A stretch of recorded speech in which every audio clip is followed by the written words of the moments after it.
Go. Shoot. Go. Thank you. You have my number. Why is one guy?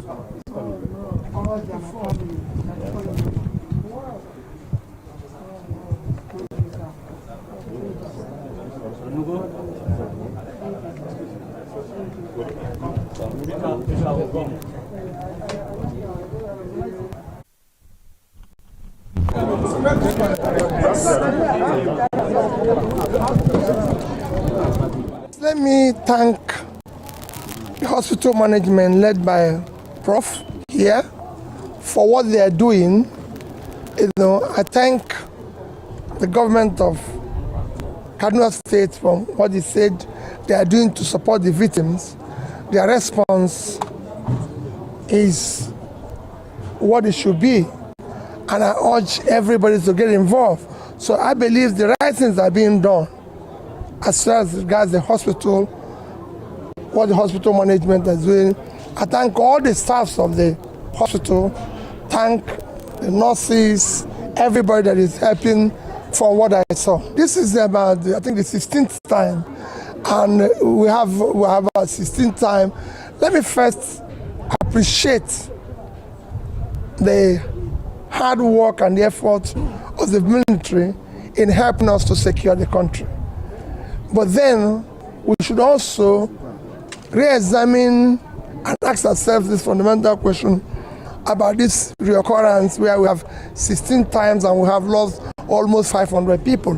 Why is this happening and everything?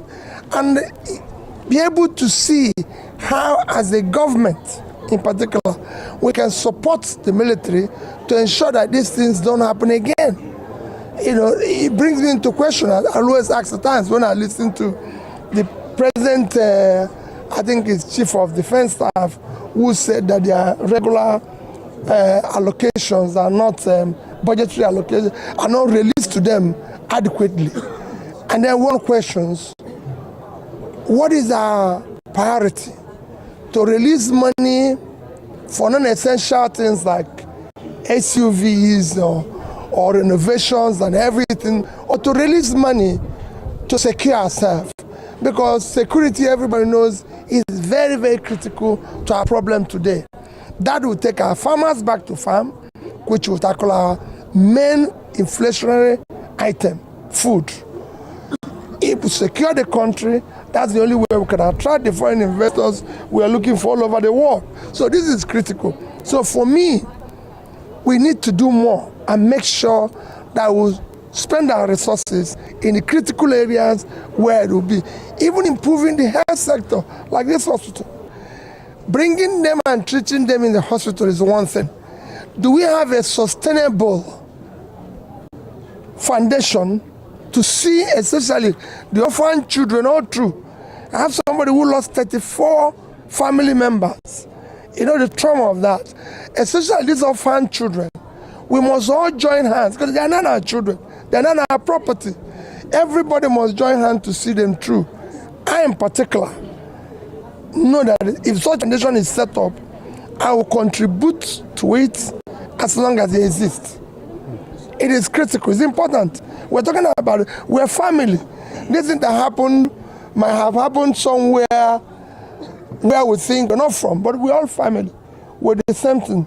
And I've always said the purpose of government is to care for those in need and the poor. For me, what is more important is to ensure that it does not occur again by making sure that the right things are done by the military, everything to be more precise in what they are doing. If they're not precise, maybe take caution and be prepared. Two, to ensure that we provide the right amenities. The visit today is private and everything, but we have to do things to support them. First is that I have to make a personal little contribution of 3 million naira to support the effort of the doctors. But I have to look at the doctor. Prof told me he has 1,000 workers in this hospital because they're very critical. You can't talk about healthcare unless there's a staff, and the staff are critical. I know they're big people, so I will buy them at least a bottle of Coke each. So I'm going to give Prof 1 million to be able to buy the staffs. 1,000 of them as 1,000 for Coke will be 1 million naira. So I'm going to make that contribution to him because it's important. See, no, yeah? So 4 million naira. And of course, there's other ancillary things. So I'll be making a donation of about 5 million naira.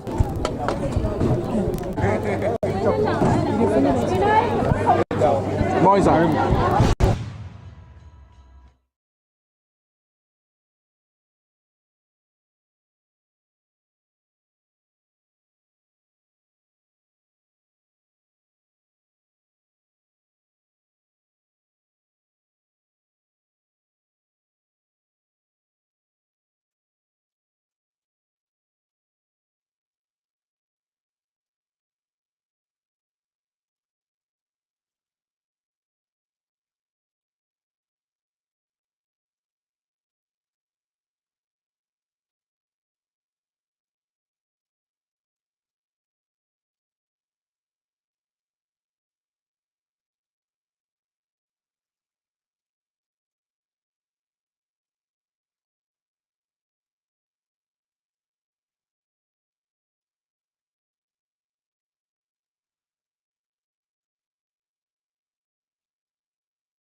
his first medical leave.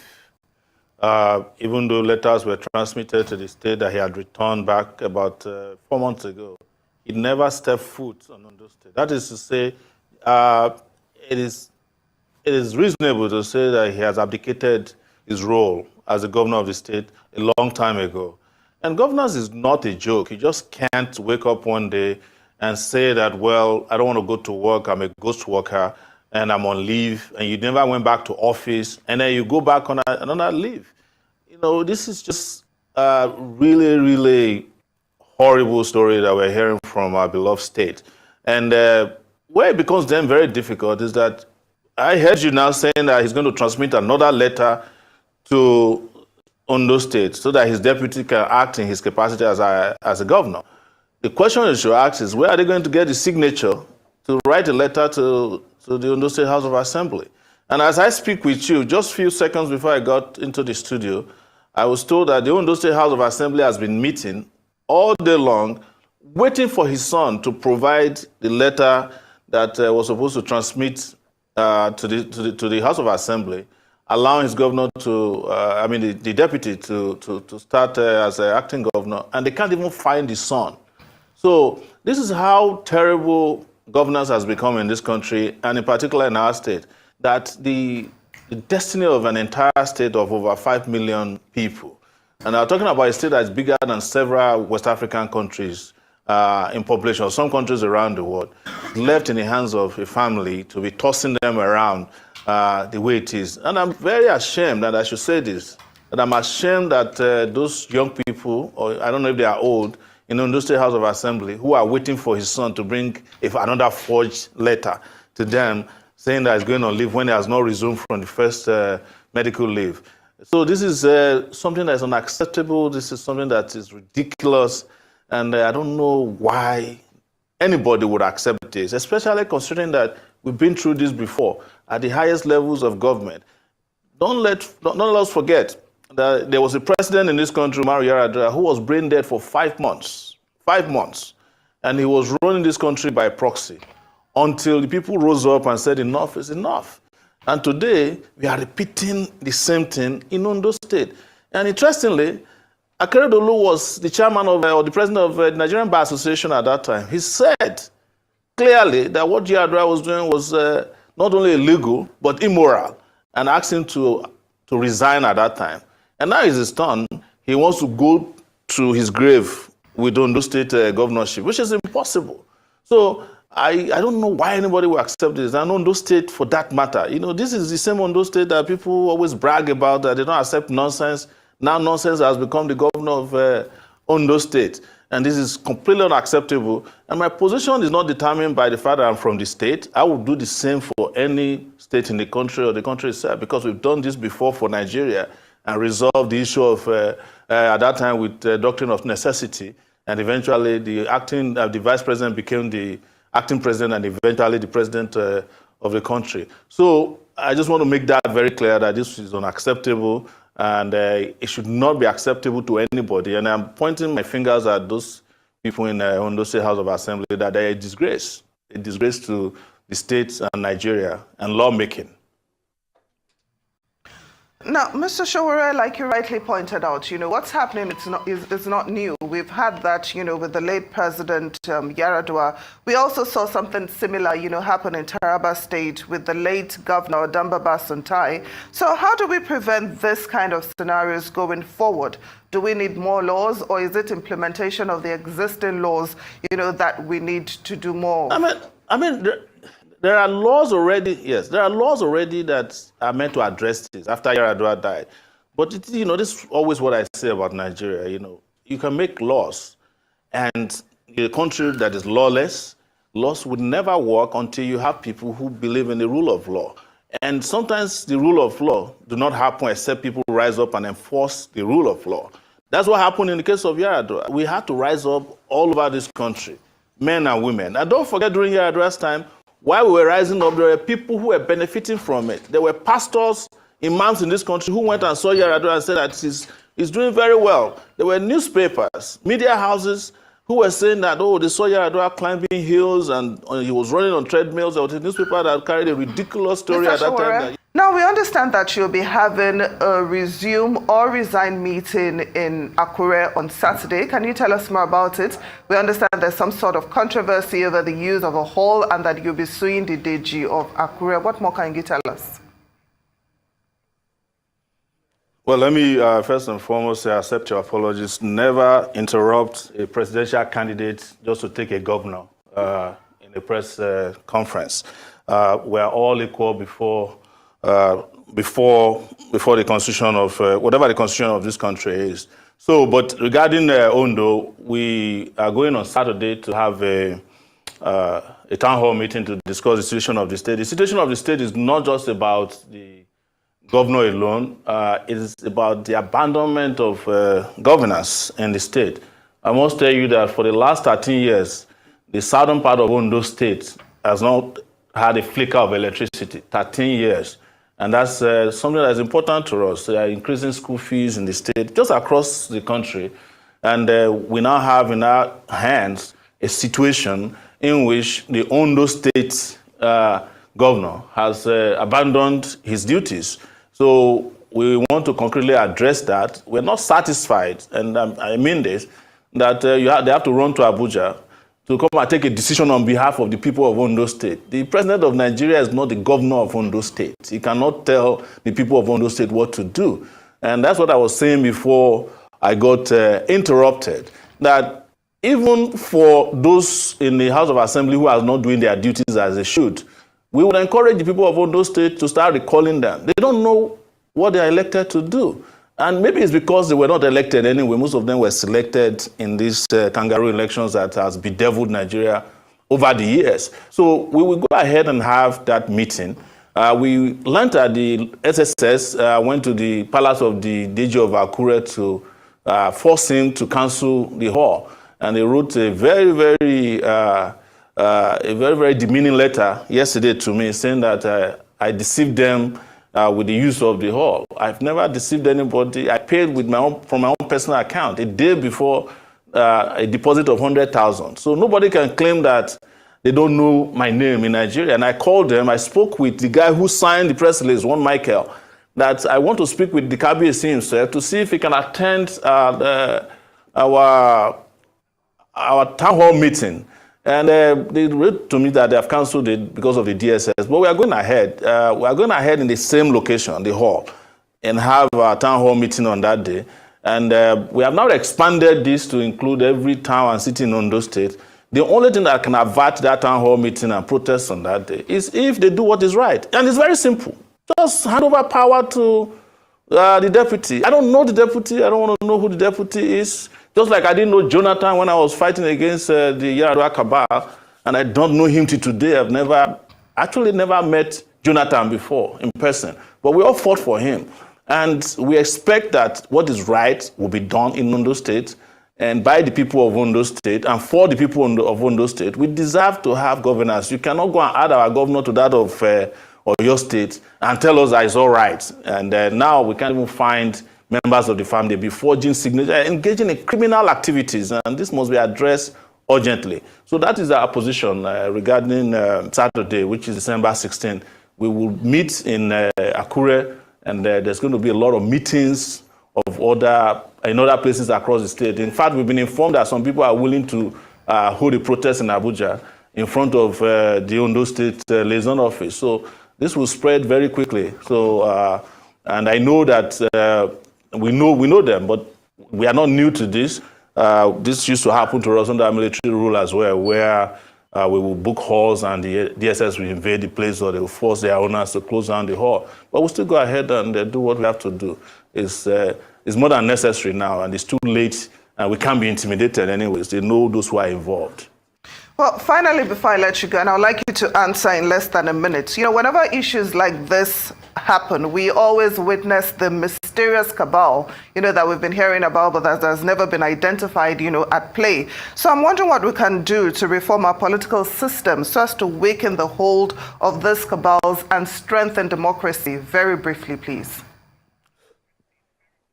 I think it's an African disease. It's not only in Nigeria, there are cabals everywhere. But there's something wrong with these African leaders, that they have no consideration for their constituents when they find themselves in situations like this. In other places, people resign over the embezzlement of 5,000 naira.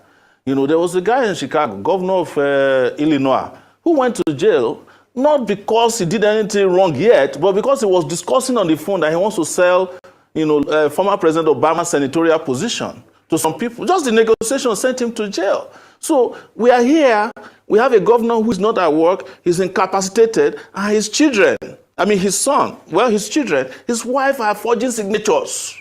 And today the DSS invited the person who raised an alarm, the whistleblower, to a meeting, and they said it's person of interest. Well, we're supposed to be talking about arrest already. And yes. I have to interrupt you because we've come to the end of the show, and we really do not have any proof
Social media was awash with reactions following the sudden decision of 27 lawmakers of the Rivers House of Assembly who decamped from the People's Democratic Party to join the All Progressives Congress. The lawmakers, said to be loyal to the Minister of the Federal Capital Territory, Wike, held a plenary session where the decision was taken amid tight security at the entrance of the Assembly complex in Port Harcourt, the Rivers State capital.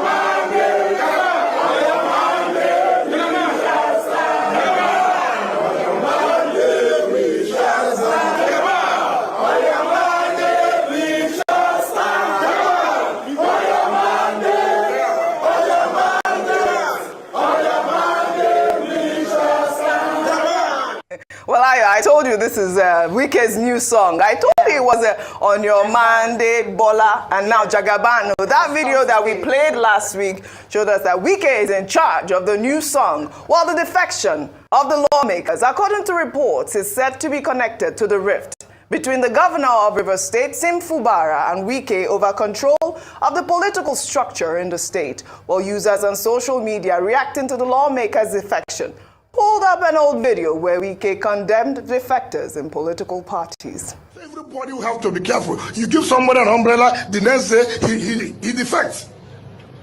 EFCC will come, he said, no, let me join them, so EFCC will not be against you. You carry the vote of another party, and you join another party. Can you transfer vote? You work hard for somebody to win the election. Tomorrow the person say, no, I have defected. If you are defecting, leave the seat. If you know it is easy. Wike is trending. Another old video showing Wike condemning the All Progressives Congress over failed leadership also made the rounds on social media. Well, let's take a look before we take some reactions. When I hear people declaring for APC, saying that they want to continue the good job of Mr. President, the good job of people dying every day, the good job of Naira falling every day, I feel so ashamed that we have gotten to the level where sacrificing, people will come and say, look, I want to continue the good job of Buhari. What is the good job of Buhari? Of hunger is a good job. Of poverty is a good job. Of insecurity is a good job. Of the economy falling is a good job. It's such a shameful thing. I can't believe that somebody will come out in today's Nigeria and say, I want to continue where Mr. Buhari has stopped. May God forgive. May God never allow that people to continue. Oh, God is listening. Well, let's take some tweets. Let's take this tweet from Oloye, who wrote, Wike's many lies. 1, I will not be minister. I will not support whoever emerges at the PDP presidential elections. I can never leave malaria and join APC cancer. I will never disturb Sim when I hand over power to him. You cannot decamp with another party's votes. And many, many more fire. Laughing. Go ahead. I mean, which installation is this? The only thing is now, we don't, when is Wike going to decamp? This is the question now. I don't know.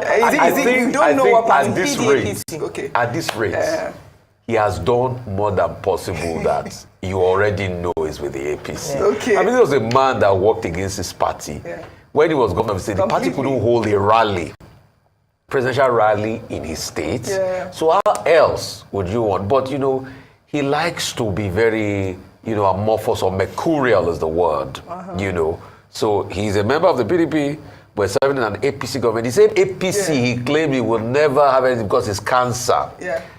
Hope he knows that Bola Tinubu's presidency said he will continue Buhari's legacy. That's what he said. So he's continuing that legacy of cancer now, and he's enjoying it. And that's the thing about politicians. When he favors them, they'll say something. When he's against them, they'll say otherwise. So he's continuing that legacy. He's become a minister now, and he's destroying his own party, the PDP. But I think what is happening here is the fact that he knows that the game is tight for him now. He's no longer governor of the state. He doesn't wield a lot of that power, executive power in the state. And probably President Tinubu would like to work with Fubara. So as he discovered that, he says, what can I do? So probably he went to get his lawmakers to defect to the APC so that he would show loyalty to President Tinubu and try to block any attempt at doing that. But let us see. This game will be incumbent on what Mr. Fubara, because this is another Game of Thrones. Yeah. This game will be incumbent on the political understanding of Mr. Fubara and what game he will play in return. And in the coming days, you will see action, because there's going to be a move, I probably will predict, on impeachment again, and let's see how it will pan out. But the part of this game that is not clear is the fact that Mr. Fubara is not aligning with some of the people in the PDP that are key stakeholders. And I've not seen that alignment, you know, the likes of the Lee Bars of this world and a couple of other people. We've not seen that alignment, you know, among him and the great PDP folk. But probably if that alignment happens, then at first they will start by ensuring that they push the case in court. Probably these lawmakers will be able to, some of them will be able to lose theirs if they can prove it in court, and INEC can organize by-election. This might be the first step in him asserting. But also, you can't take it away from Wike. Wike, that could pull such a stunt in a state that he's no longer there, with a lot of political power, and that's when a lot of people say he's valueless. No, that's exactly what I said. He's been able to turn everybody around, absolutely, you know, on their heels, and that's why everybody is careful with him. Yeah. Look at leading up to the election, he kept on decimating the PDP, and PDP could not say anything. Yeah. It was 4-0.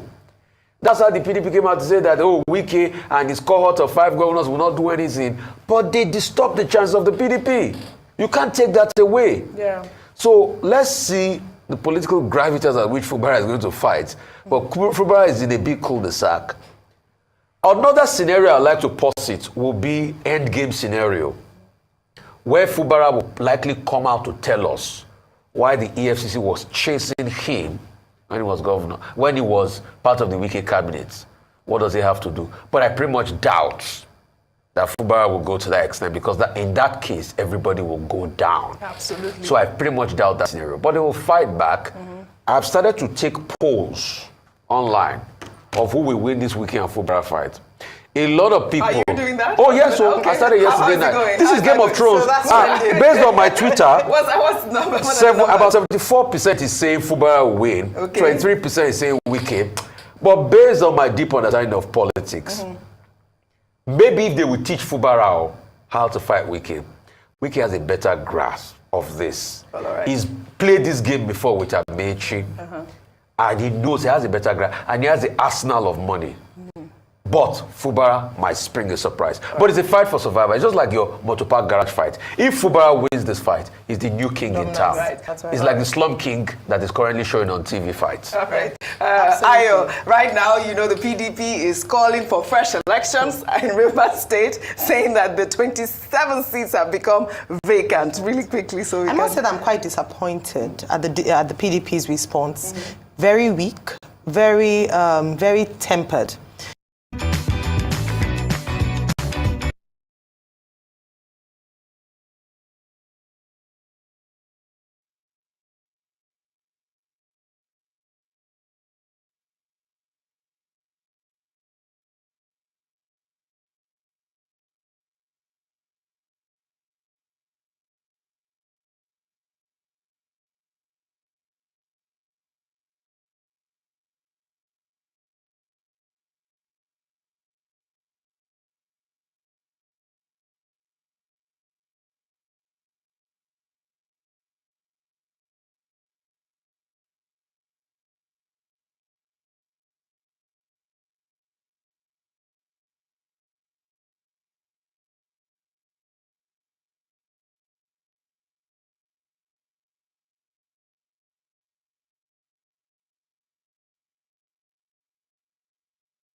Quickly, so I must say I'm quite disappointed at the PDP's response. Very weak, very tempered.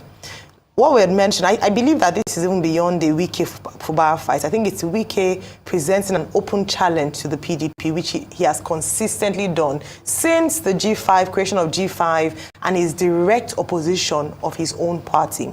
Now he's in Abuja, and he is flaunting his alliance with President Tinubu and, of course, the APC.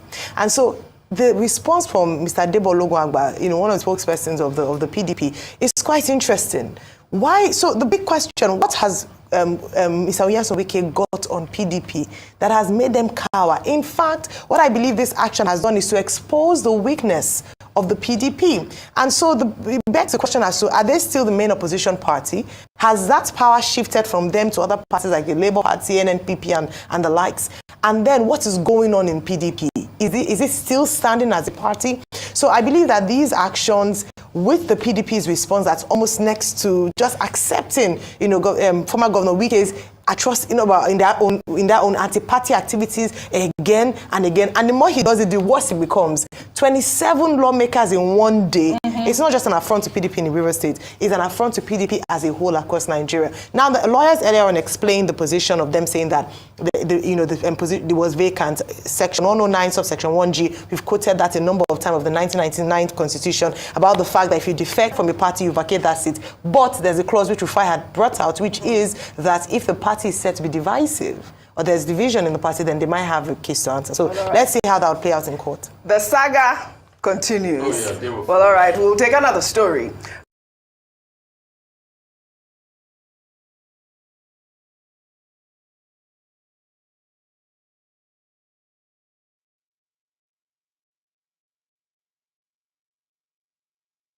To cushion the impact of the fuel subsidy removal, the vehicles are made up of 57 units of gas power, electric-powered taxi cabs. Tinubu thanked the governor for his proactiveness, stating that his administration will take advantage of his foresight at the sub-national level to start an assembly plan in order to bring economic prosperity.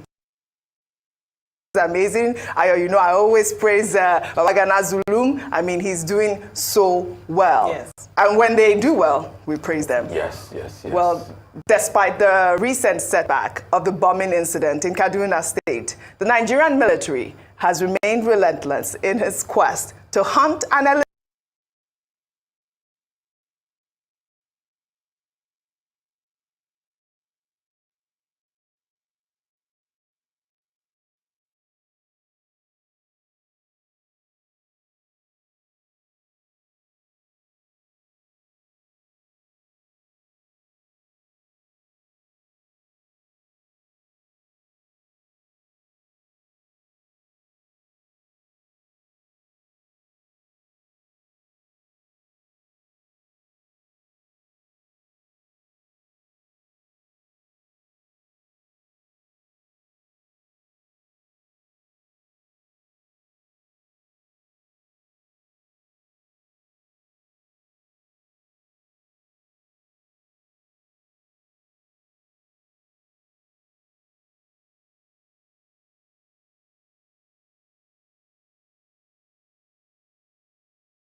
Today we are here to show our solidarity to the governor of River State.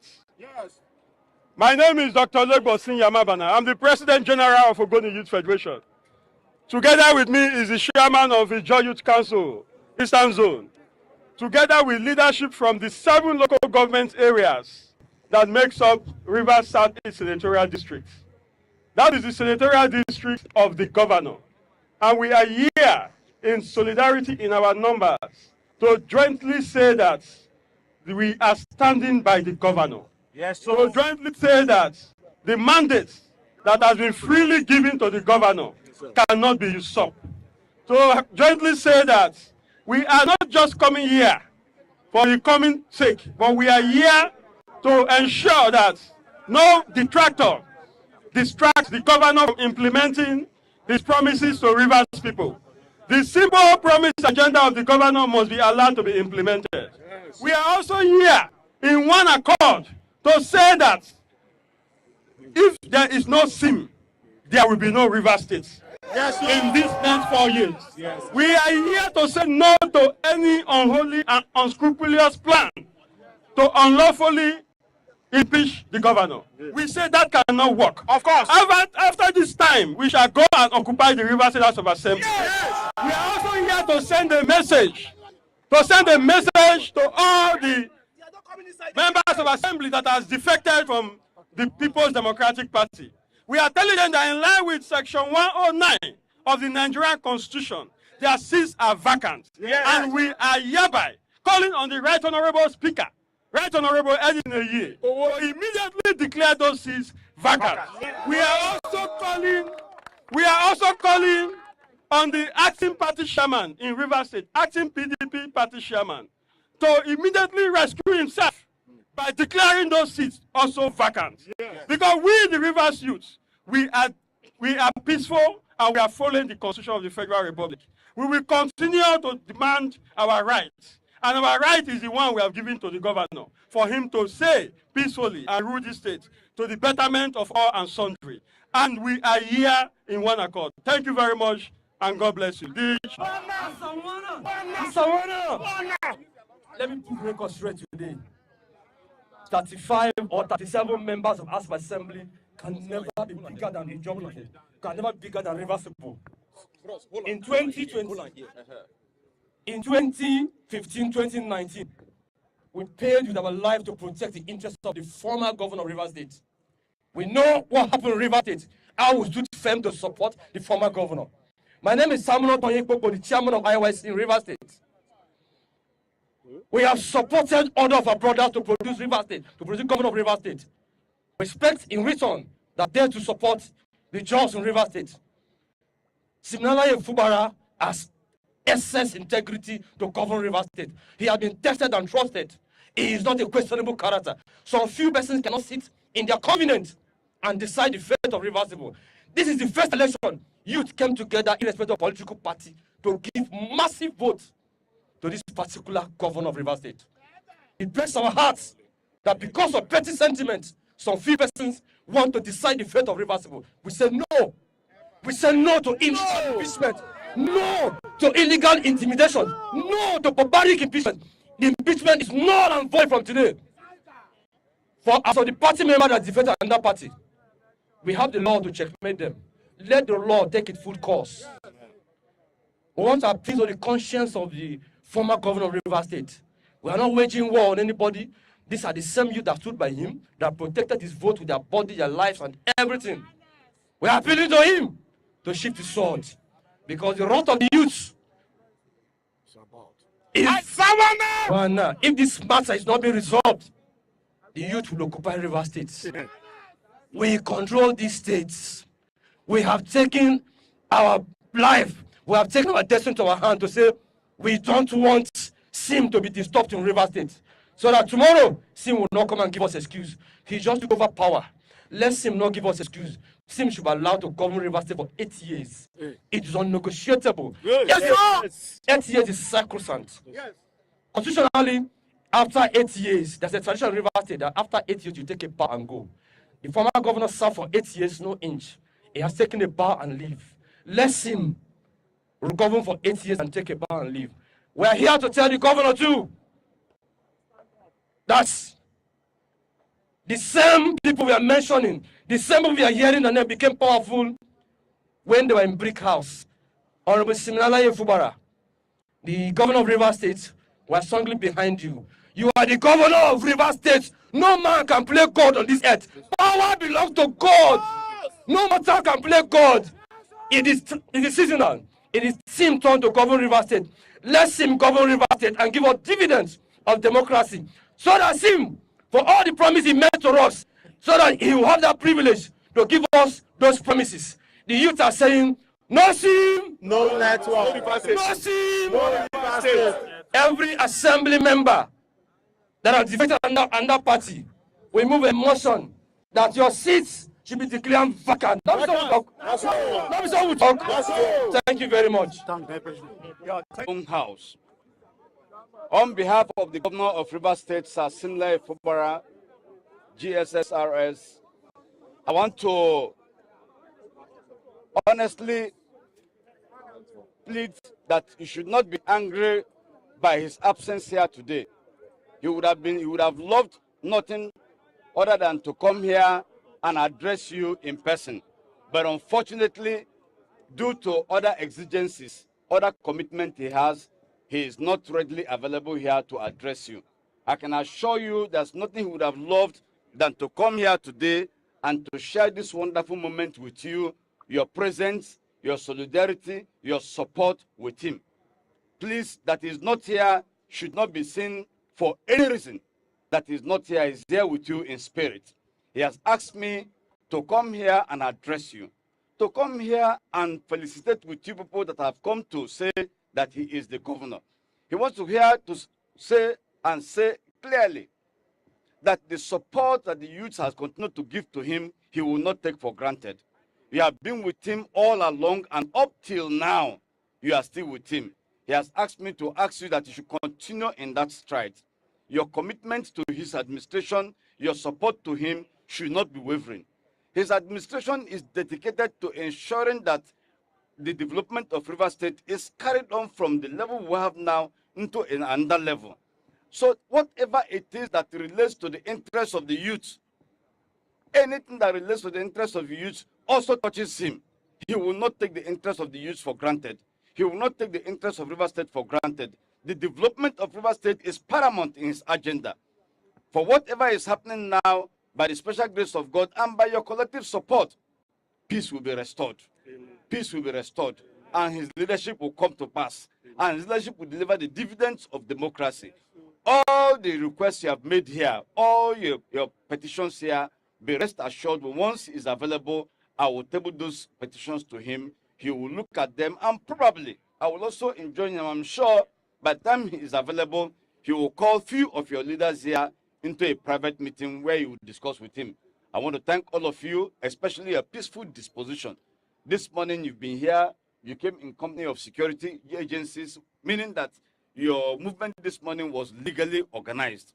You've came here legally this morning, there was no disturbance. We want to enjoy you that as you've come, also go back home peaceful.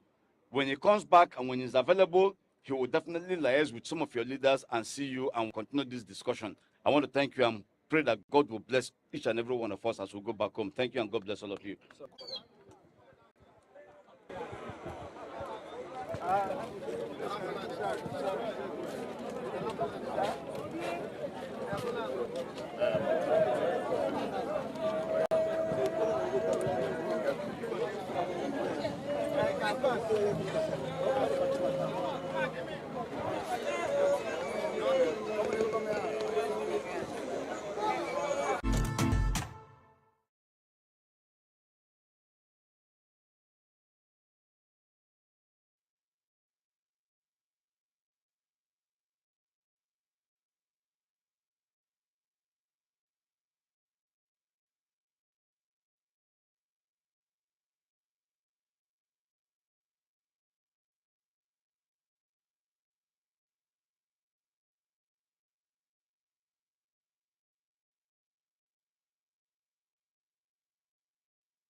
has set some ball rolling, and everybody is taking side and grandstanding. We're going to explore all of that today on the show. But first, let's bring you the story that the High Court sitting in Port Harcourt has restrained Mr. Martins Amewule and Dumle Mao from interfering with the activities of the Edison Ehie leadership.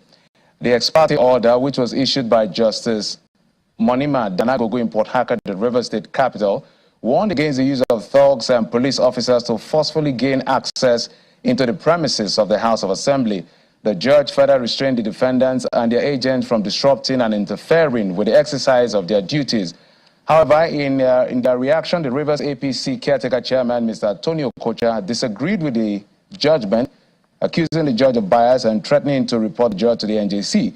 He explained that it is a ploy to allow the governor to present the budget to 4 lawmakers, and that will be resisted. So that is coming from Rivers State.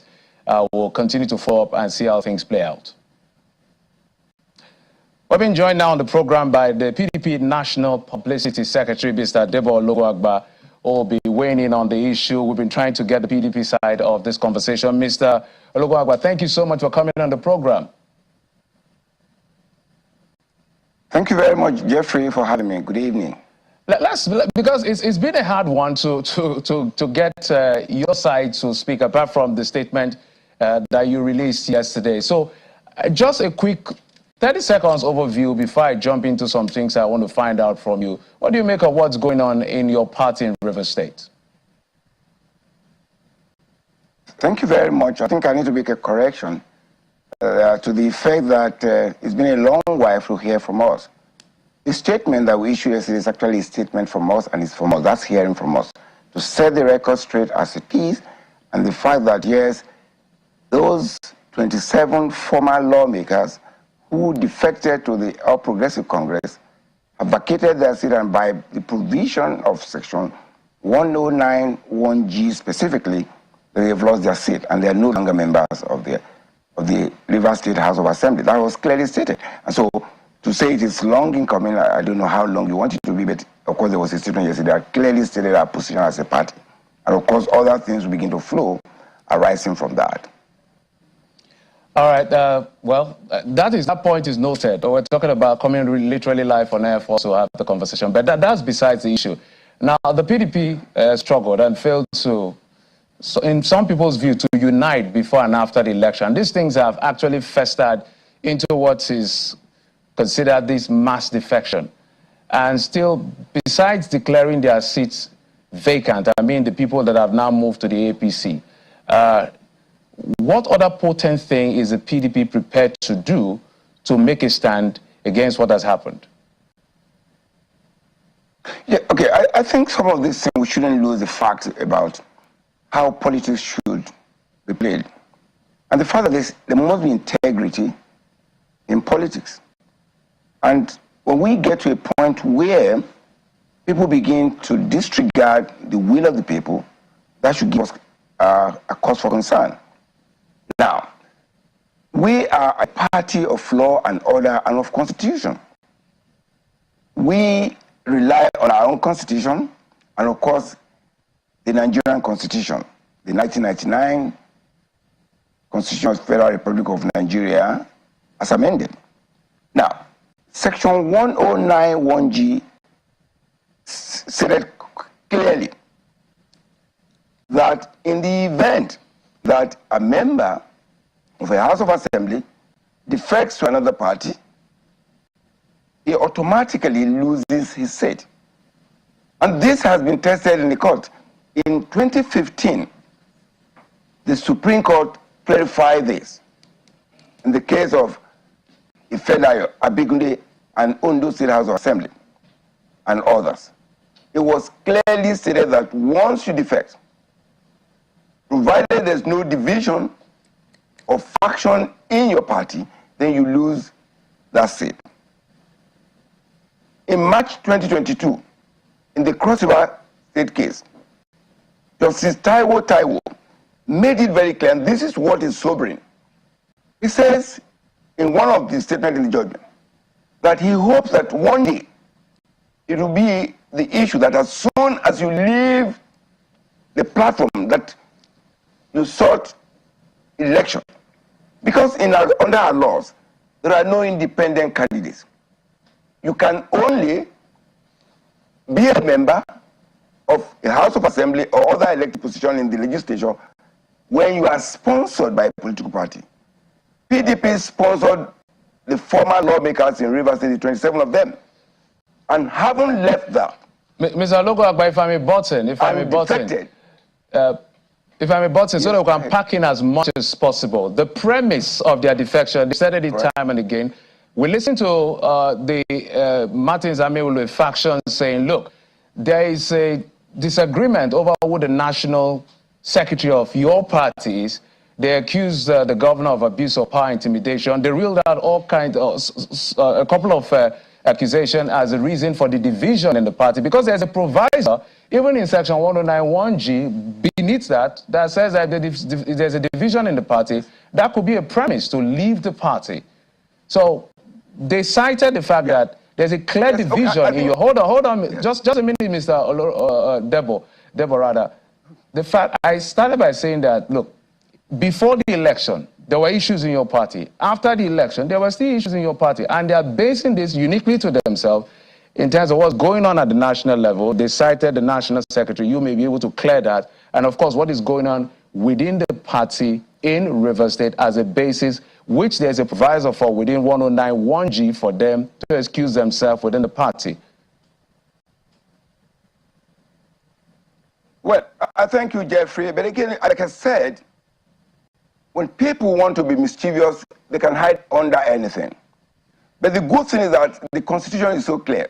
And like I said earlier, in 2015, that provision, that proviso to that constitutional provision of section 1091G had been made.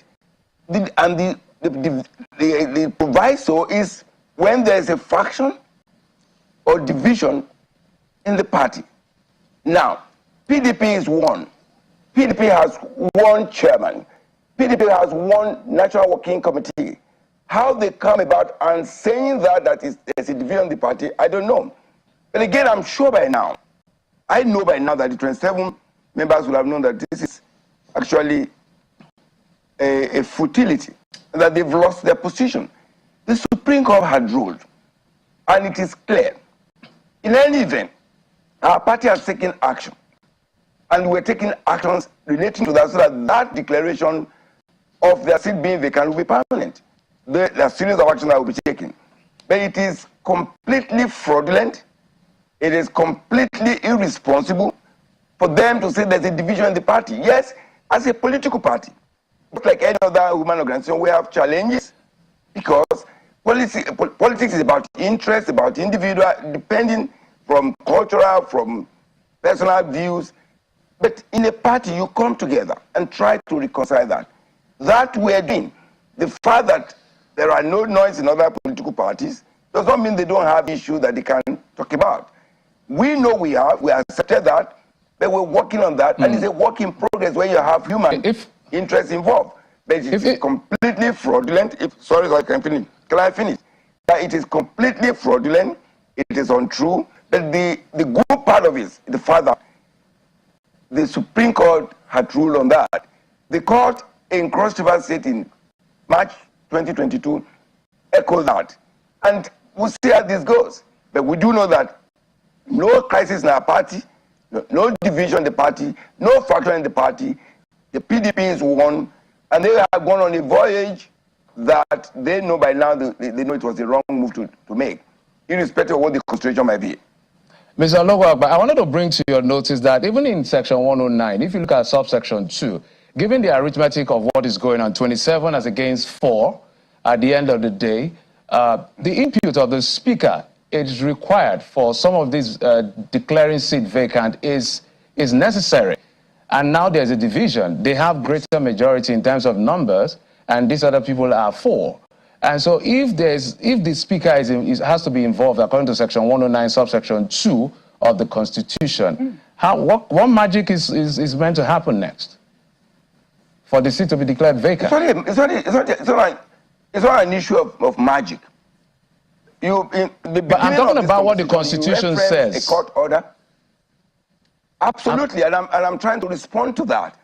in a precursor in the opening, you mentioned the fact that there's a court order that says that the 27 former lawmakers should not interfere in the activity of the assembly. There's a speaker. The speaker has a duty to declare those seats vacant pursuant to the provisions of the Constitution. Mr. Debo, who is the speaker? Who is the speaker? Mr. Here, you said that yourself. There's a court order that confirmed that. Mr. Here, or Honorable Here, is the speaker, and he has all the duties and all the powers of that office to declare the 27 vacant seat vacant formally. And we are asking, and we actually asked INEC to conduct elections to fill those vacancies. In any event, when you talk about presenting budget, in that same constitution, there are provisions for the governor to continue to execute within, if the budget is already within a period, he has a window to continue to carry on and manage the economy of the state in line with the previous year budget. So there's no problem here. All the speaker needs to do right now is to go ahead, declare those seats vacant, continue the work of the state, and then but let me close this up. I think just 10 seconds, just 10 seconds, please. Is that each time, yes, thank you. What is important here is that the sadness about people in position where people that if they voted for them, in their view, is unimportant. And I think that should be a food for thought as we develop in this democracy. Thank you so much, Mr. Debo. That's a very good place to learn. Mr. Debo Ologunagba, the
It's fine. We'll make do with what we have as long as we can hear your voice. But I was going to ask you, because we've seen the reaction from your party, but this basically has to do with you and your 26 other colleagues. What's your reaction to this order by the court? First, I need to correct an impression. You know, you guys keep making the same mistake. We need to begin to understand the difference between an interim order and a court judgment. An interim order is not substantive. So somebody goes to court and prays the court to do this, do this, do this. Tell me, make me a woman. I don't want to be a man anymore. Or make my friend a woman. And the court says, look, we need to hear both sides first before we take a decision. But for now, I will honor 1, 2, 3 of what you've asked for. That doesn't make you a man, or that doesn't make you a woman. So anybody saying anybody has been, because you guys, I don't, sometimes where you guys report stuff, I don't understand. No court affirmed anyone as speaker. A court only granted an interim order, which elapses, which has an expiry date, usually days. And so there's no issue at all. But for on the issue, before I delve into the court judgment and then what I call a mess, that's a lot of people will say that our judiciary has been turned into, but I don't throw that line. It's not the judiciary. It's a few people that have made themselves malevolent instruments for the destruction of the intendments and prophecies of the Constitution. And you cannot blame the entire judiciary for that. If some elements decide to, I choose my words very carefully. What the court is saying basically is maintain a status quo, which means that Edison Ehie remains speaker for the next 9 days, which is when the next hearing will be. Are you and your group going to comply with this order and suspend all activities pending the next hearing? Yeah. Now listen, what is the end game? Before I go into the issue, what is the end game? The end game is that the governor of Rivers State wants to present his budget to 4 suspended members of the Rivers State House of Assembly. That's the end game, and let's even begin from there. And now he's been enabled by this very, very embarrassing court order. What are the issues? There was an ex parte order that expired on the 30th of October. The same parties went to another court of corresponding jurisdiction, of coordinate jurisdiction, 2 equal courts. The same parties, the same material facts, the same prayers were denied by that court. And then eventually, both parties met in court and argued the matter. They argued the matter and then the court adjourned. That means the substantive matter has been heard. Having had the order expiring, now you've heard a substantive matter. The matter has been adjourned, so the matter is on. Now you jump to another court of coordinate jurisdiction, the same parties, the same prayers, the same material facts, and a judge that usually I used to respect, learned, well-read. So if it was a quiet judge, I'll say, okay, maybe that one doesn't know the law. A very respected judge of the courts, a Nigerian judge, a Rivers judge who knows the situation at hand, who has been watching the news, who knows that 27 members on the House of Assembly are on one side and 4 members are on the other side, who knows that just yesterday, 27 members defected from the People's Democratic Party to the APC, and then we have just 4 members left. Entertained their request, granted an order. Look, I'm not a lawyer, but I know that before a judge gives a judgment, there's something called, I think, the subjective rule or so, which says that the judge considers... I just want to abort him because you haven't answered the question I asked earlier. If you are going to comply with this particular ruling and suspend all legislative business for the next 9 days. It's not a ruling. It's not a ruling. It's an interim order. We are law-abiding people. Every time I speak to you, I tell you that whatever we do in the 10th Assembly, we work within the confines of the dictates and prescriptions and the prophecies of the Constitution of the Federal of Nigeria as altered. And so if a judge has said so, the court has spoken, no matter how right or no matter how wrong. The court has spoken, the court has spoken. We're not rascals. We will listen. Our lawyers are working to vacate that order. It's not an issue.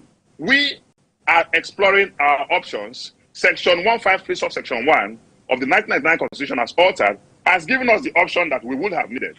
The section that sets up the NJC and gives the executive the power to appoint and exercise disciplinary control over judicial officers. We have that option. We are drafting our petition within the next 24, 48 hours. We're going to petition that judge that is. And what are your requests, Mr. Judge, in your petition?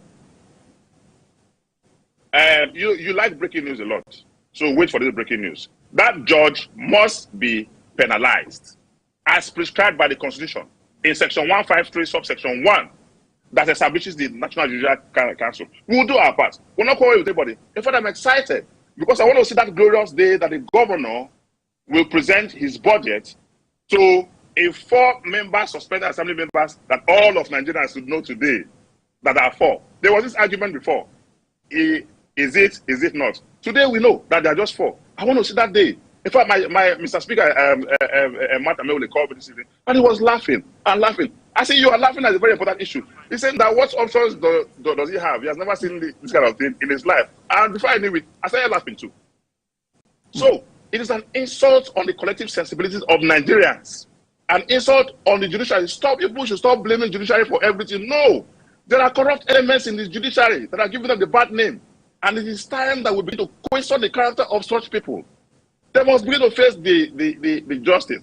We don't have issues. We're okay. A few days, about nine days or so, and all of this will be put aside. The end game, I say again, the end game is that the governor wants to present. All right. So basically, from what I can glean from what you are saying, Mr. George, is that one of the things you're requesting for is for the judge to be penalized.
Good evening, ladies and gentlemen. First of all, I want to say thank you, God, for everything. Special thanks goes to Mr. Emmanuel Amunike. Without him, I don't think I will be standing in front of you guys. I don't think I'll be standing in front of you guys holding one of the most prestigious awards in world football. It's a dream come true for me. I want to thank everyone that have seen me through life's journey in achieving my dreams, in achieving my goals. I appreciate Nigerians for their support. I appreciate Africa for putting me on the map, for encouraging me, for defending me, regardless of my shortcomings. Thank you so much. I also thank Emmanuel Adebayo for his encouragement. Solomon Kalu, I appreciate you. Every African legend that I've looked up to while growing up, that have inspired me. Can't forget DJ Drogba, my role model. Thank you so much. Thank you very much. I appreciate you all. God bless you all. Thank you so much. Congratulations, Victor Osimhen. Please, Victor.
Minister of the Federal Capital Territory, that's Nyesom Wike, have announced their defection from the People's Democratic Party, PDP, to the All Progressives Congress, APC.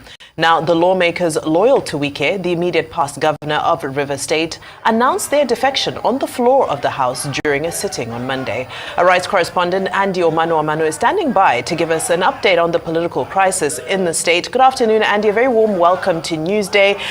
Quite a shocker for many to wake up to today. Can you give us a bit of insight into the events that have transpired in Rivers State this morning?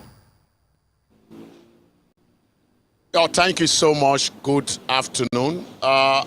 Rivers State has been in the news lately, precisely since October the 30th this year, when this same group of lawmakers loyal to the immediate governor of the state and the current minister of the Federal Capital Territory allegedly planned to impeach the sitting governor in the person of Same Fubara. And since then, the political crisis in Rivers State has happened in what we call a theater in an episodic manner. And this morning, we woke up to the news that 27 of them, in the wee hour of this morning, find their way into the hallowed chambers of the State House of Assembly complex. You will also recall that that same hallowed chamber of the complex was set ablaze a couple of weeks back, and they sat this morning for less than 15 minutes, where all 27 of them decided to decamp to the opposition or Progressives Congress. I must quickly add that this is a House of Assembly that has 32 lawmakers. And so if you take 27 from 32, what you have left is 5. And even that 5, the entire 5 are not following the incumbent governor. It is only 4 of them that are following, because 1 is a Labour Party legislator. And so that is the situation we have at hand right now. And it will be very, very appropriate to say that there is an uneasy political calm in Port Harcourt, the Rivers State capital, as we speak, because everybody, especially those who don't have their finger in the political happening in this state, are watching to see what is going to happen next. As I speak with you, the governor is having a state executive council meeting in Government House, and I want to believe that this defection by the 27 lawmakers that used to be in PDP to the APC will be on the top agenda of that discussion. And so that is where we are now. We are trying to track who and who we needed to talk with. First of all, we want to meet with the acting chairman of the PDP to find out his perspective about what has transpired today. What is going to be in it for his party? Is he going to move like the 27 lawmakers who have all of a sudden jumped ship to the opposition political party, the APC? And so this is where we are. And I want to believe that between now and evening, a lot of political talks are wagging already.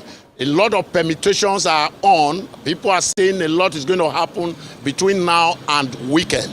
But we are waiting to see how the political pendulum will swing. With the movement of these 27 lawmakers having moved, are we going to have other movement of other political heavyweights in the PDP in Rivers State to probably the opposition or Progressives Congress?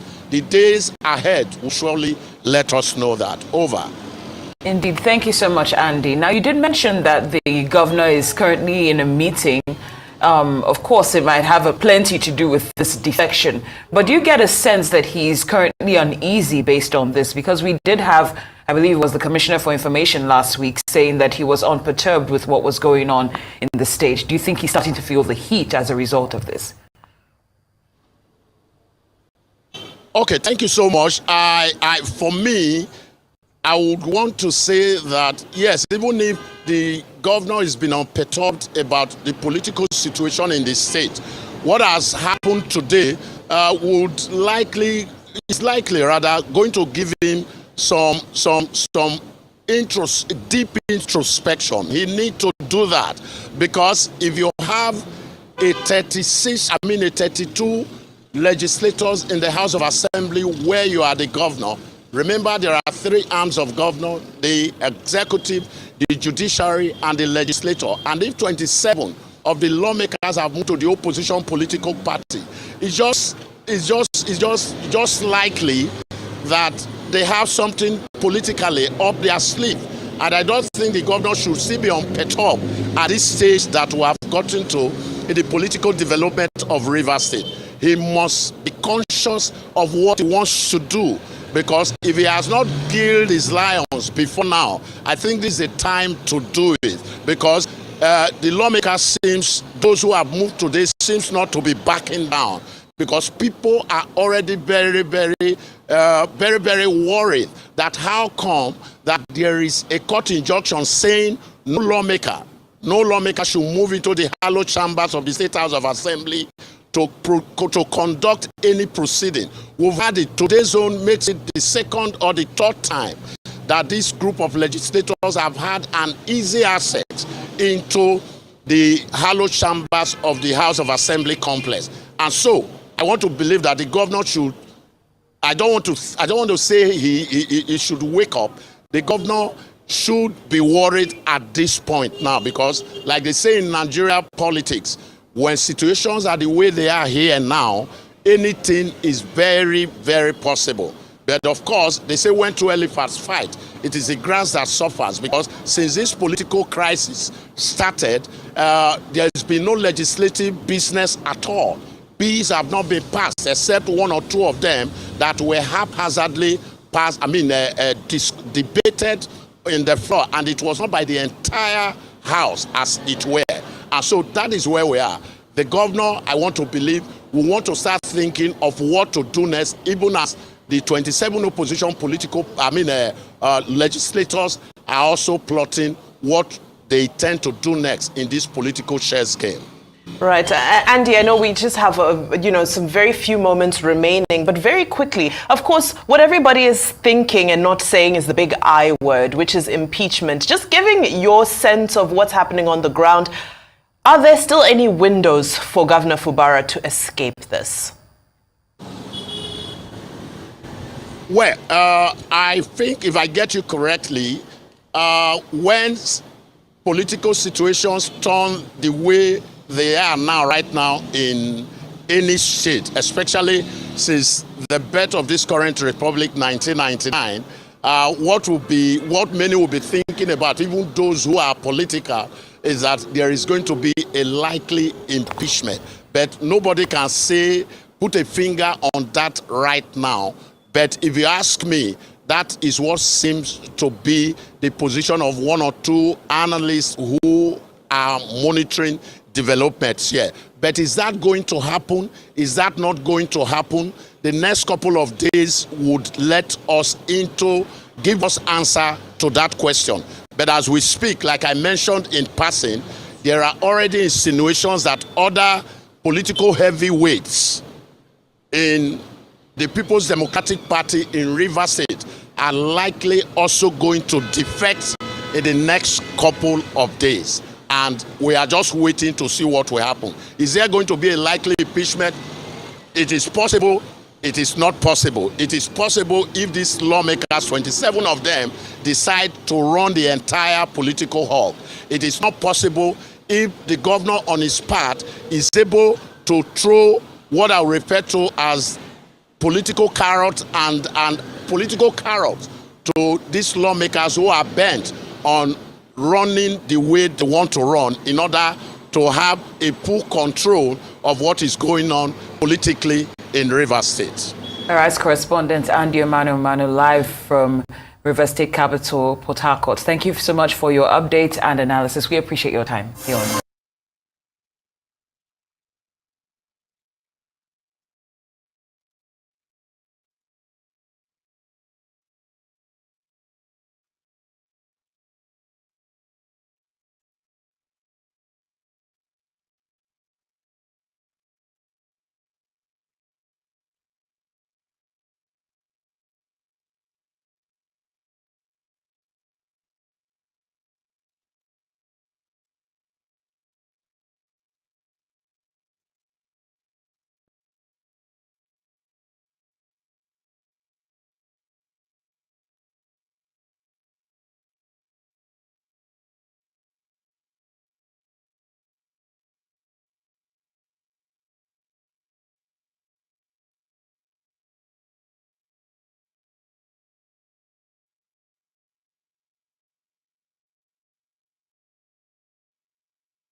is better for the court to make a pronouncement. So everybody will have to be careful. You give somebody an umbrella, the next day he defects. EFCC will come, he said, no, let me join them, so EFCC will not be against you. You carry the vote of another party, and you join another party. Can you transfer vote? You work hard for somebody to win the election. Tomorrow the person say, no, I have defected. If you are defecting, leave the seat. If you know it is easy. And this will checkmate most of the political harlots who will never sit one place, looking for excuses here and there. I was insulted by my ward chairman. I'm leaving the party. Look at it. They did not allow me to bring a councillor. I'm leaving the party. Because you believe that they cannot take your seat. This is a clear example. To strengthen democracy, it is better for the court to make a pronouncement. So everybody will have to be careful. You give somebody an umbrella, the next day he defects. EFCC will come, he said, no, let me join them, so EFCC will not be against you. You carry the vote of another party, and you join another party. Can you transfer vote? You work hard for somebody to win the election. Tomorrow the person say, no, I have defected. If you are defecting, leave the seat. If you know it is easy. And this will checkmate most of the political harlots who will never sit one place, looking for excuses here and there. I was insulted by my ward chairman. I'm leaving the party. Look at it. They did not allow me to bring a councillor. I'm leaving the party. Because you believe that they cannot take your seat. This is a clear example. To start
before the surprise undemocratic impeachment efforts of 30th October 2023 by a section of our legislative arm against you, the People's Governor. This undemocratic act is and was highly resisted and condemned by the Rivers electorate, and we are in absolute solidarity with you. You kept asking, what offense have I committed to warrant my impeachment? And to this day, no answer has been provided. And we are still waiting endlessly because you haven't committed any offense that warrants impeachment. Your recent statement that you can never be intimidated, nor any level of sabotage can make you surrender your mandate, is the hallmark of an astute statesman and leader, in our opinion, that is committed to the good development and governance of his people. We also encourage and congratulate our brother, son, your reliable and indefatigable ally, Right Honorable Edison Ogelenya, the Speaker, Rivers State House of Assembly, as a true son of Arash that we know very well. You can be rest assured that he will assist you, the People's Governor, to steer the ship of President Bola Ahmed Tinubu's Renew Hope agenda in our state peacefully. We also condemn in its entirety the attempted attack on the life of our son, Right Honorable Edison Ogelenya, at his residence on the 19th of November 2023. We are tempted to believe that the reason for this attack was because of his support for you. I was face of APC in Ahuda West. But today, by the grace of God, by the will of God, by the directive of the Holy Spirit, we, APC, are here present is 10 APC ward chairmen. We also have here a considerable number of LGA ward ESCOs. I also have, just yesterday evening, about 10 leaders whispered to me that they want to join us. We are here to support the God-chosen governor of Rivers State, Fubara. God has placed Fubara there, and that is why we are here. We are going to support him as the governor of Rivers State to deliver that mandate that God has given to him for the people of Rivers State, and specifically for the people of Ahuda West, in Jesus' name. Second factor, I'm not going to take your time, but I must express why we are here, why we made the decision we made to support Sim Fubara, to stand by him. Secondly, Sim Fubara had decided to endorse an Ekpe son as the Speaker of the Rivers State House of Assembly. Right Honorable Edison here to express the gratitude of our Speaker, Right Honorable Edison Ogereye, Distinguished Service Star of Rivers State. His gratitude that over 5,000 decampees from various political parties are now here to show support for the God-choosing governor of Rivers State. Ama Opus Senebo, Sir Simini Alai Joseph Fubara, Grand Service Star of Rivers State. the Speaker of the 10th Assembly, Right Honorable Edison Ehe, he has said I should greet you and tell you that at the appropriate time he will come to speak to his maternal people. He is Econo Ahuda West.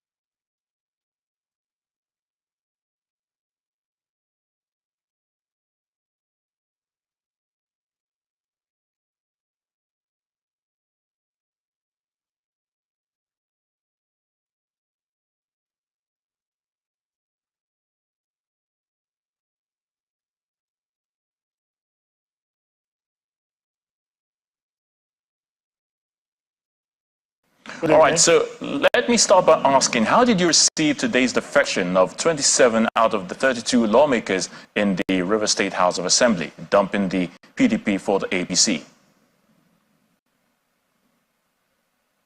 For me, it came as a rude shock, but not entirely unexpected.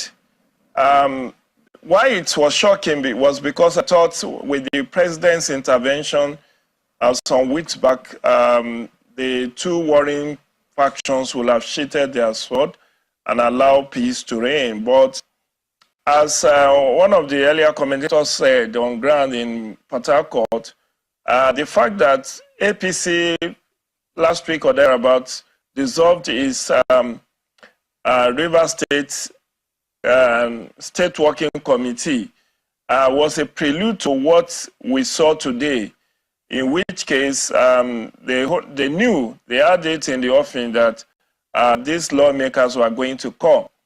And so they've dissolved the State Executive Council and believing that these people will be accommodated in the new executive that will be put in place in days to come. But this is just going to allow the crisis to fester, given the fact that as it is now, we are having a lot of monumental losses. I don't know how the governor of the state intends to present his 2024 appropriation bill of 800 billion. Will he present it to the 4 lawmakers who are left? Because now 27 has defected, 1 has died, and so the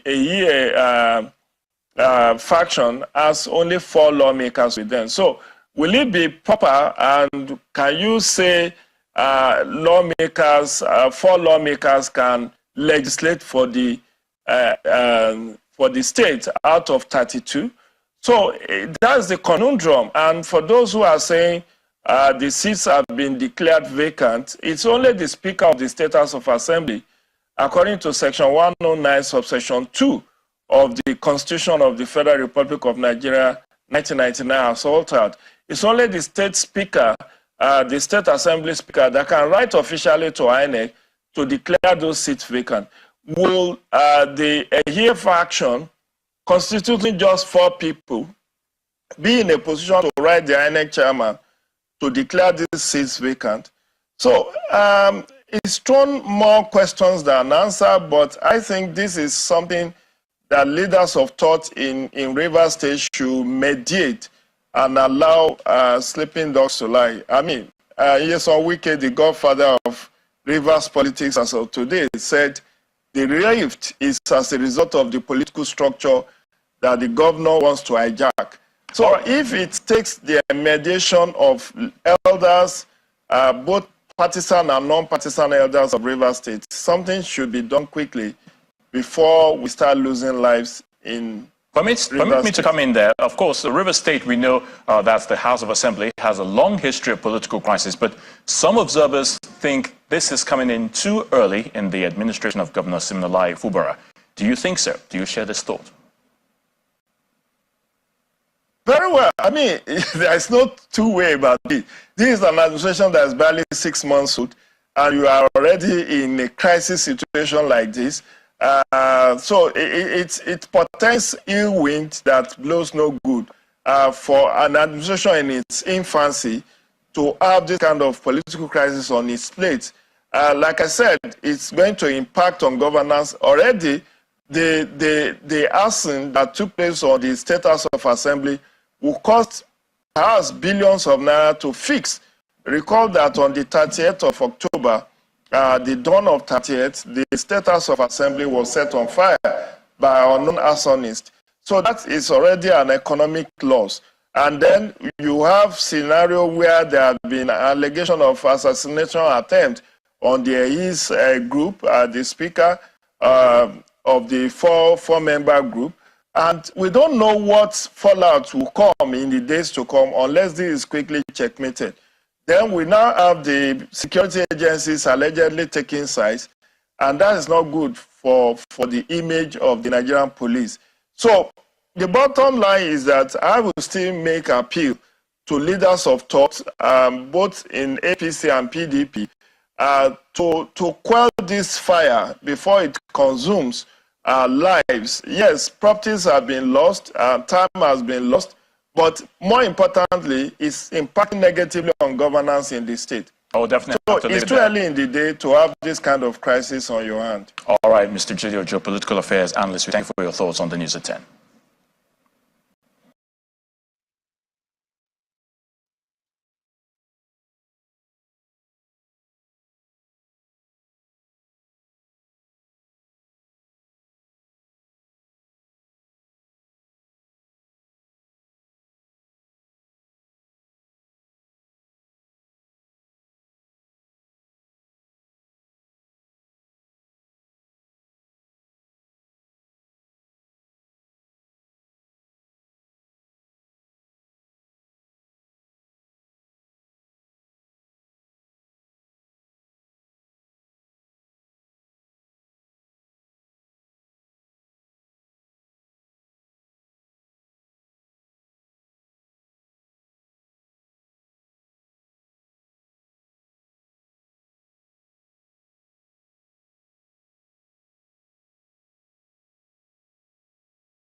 They had the fifth council meeting of the River State Executive Council, and we deliberated on the medium-term expenditure framework, which is usually a precursor to discussing the budget. Is an act of the River State House of Assembly, Law number 8 of 2010, that makes provision for preparation. And that document, an 86-page document, was also presented for consideration, which had the budget estimate. The council deliberated on the budget estimate so presented by the Commissioner for Finance, and concluded that it was a well thought out document, and the budget estimate for 2024 is 800 billion. It was 500 and something in 2023, but because we had a 100 billion supplementary act, which was part of what we used for the ring road, so it moved it from what it ordinarily should have been, considering the inflationary trend, to about 800,000. And this budget is tagged budget of renewed hope, consolidation and continuity. It has 412 as capital, and then 361 as recurrent, with a 21 billion reserve. These were the major deliberations we had today. And on infrastructure is taking the lead with about 128 billion of the budget, and then followed by education, health and security. These are essentially the main focus of this budget. We have, by the time it gets to the State House of Assembly, the public will be made to see and understand all the projections and the fundamentals. But basically, as the name implies, the essence of the budget is to give the people of River State, the residents of River State, renewed hope, and to ensure that there is a consolidation and continuity in what has been happening, particularly in terms of the harvest of projects we've been having in the state, and of course, other areas, particularly human capital development, security, investment drive in the state, and so on and so forth, ease of doing business, etc. So basically, that is the little addition I feel I should make to what he has said. Thank you.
Et j'invite Monsieur Patrice I would like to Motsepe de invite nouveau à Dr. rejoindre tous vos Patrice applaudissements Motsepe to the la podium once tribune again pour ce to grand moment, ce reveal moment fort de l'annonce de la joueuse the winner de l'année de ses of 30e CAF Award. Best Player We are of the going towards Year the end, and award, women's this category. is the most outstanding, the best woman football player on the African continent. She's from the beautiful, beautiful country. You know, I can't see anyone. Asisat Oshuala. Asisat Oshuala, Best Woman Player of the Year from Nigeria. Congratulations once again. Yes, can we please give her a big round of applause as she's coming up on stage to receive her trophy. She's dressed in her country's colors, the green and white. Congratulations. Asisat Oshuala, joueuse africaine de Asisat l'année, Oshuala, qui reçoit son Women's trophée des Player mains de of the Monsieur Year, le Président. who just received the trophy from President Patrice Motsepe. Good evening, everyone. I'm sorry, I'm nervous. This night, I would love to use this opportunity to thank everyone who's been part of my journey, from grassroots football to national level to club side. Because without you, my coaches, my teammates, there will be no me. Football is a team sport. It's a team game. And I will urge all the federations in Africa to please come together. Let's work together and build our continent. Let's make it the best in the world.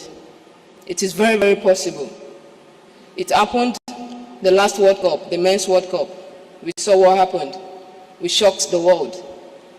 And the last World Cup, all the national team from Africa that represented Africa in Australia, we made history. And I believe before the next World Cup, we can get better. We can do better. And we can win it for sure. Because at the end of the day, if we don't support ourselves, nobody will come down to Africa. Nobody will come to this continent to support us.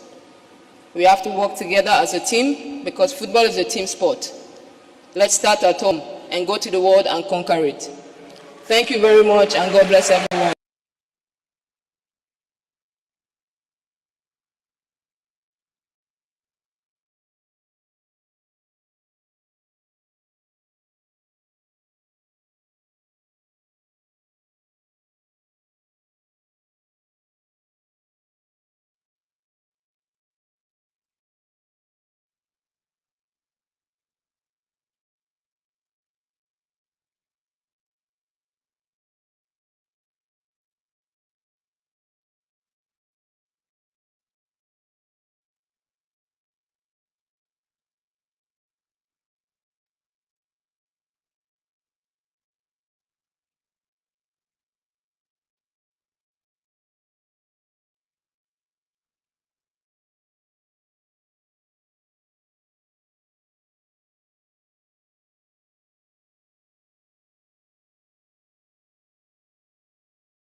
And to present the award for the Best Male Football Player of the Year, please welcome once again Dr. Patrice Motsepe. He has tonight the destiny of these three brilliant young men in his hands. I think we should start by clapping hands for all three. They are the best. They make us proud. They are the best from the continent. Each of them is a winner. And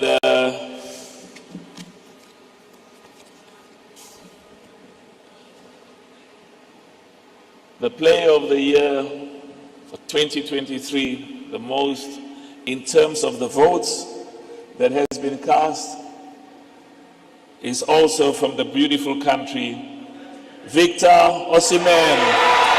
Congratulations to Victor Osimhen, big winner of this year, Player of the Year in the men's category at the 2023 CAF Awards. An exceptional season, a very well-deserved award. Please, Dr. Musebe, please do not leave. We're going to take a bigger picture, please. Victor, let's immortalize this moment, please. Congratulations, and we want to... Stay with us, stay with us. Stay with us just for a group picture, family picture. Yes, Victor. Good evening, ladies and gentlemen. First of all, I want to say thank you, God, for everything. Special thanks goes to Mr. Emmanuel Amunike. Without him, I don't think I'll be standing in front of you guys. I don't think I'll be standing in front of you guys holding one of the most prestigious awards in world football. It's a dream come true for me. I want to thank everyone that have seen me through life's journey in achieving my dreams, in achieving my goals. I appreciate Nigerians for their support. I appreciate Africa for putting me on the map, for encouraging me, for defending me, regardless of my shortcomings. Thank you so much. I also thank Emmanuel Adebayo for his encouragement. Solomon Kalu, I appreciate you. Every African legend that I've looked up to while growing up, that have inspired me. Can't forget DJ Drogba, my role model. Thank you so much.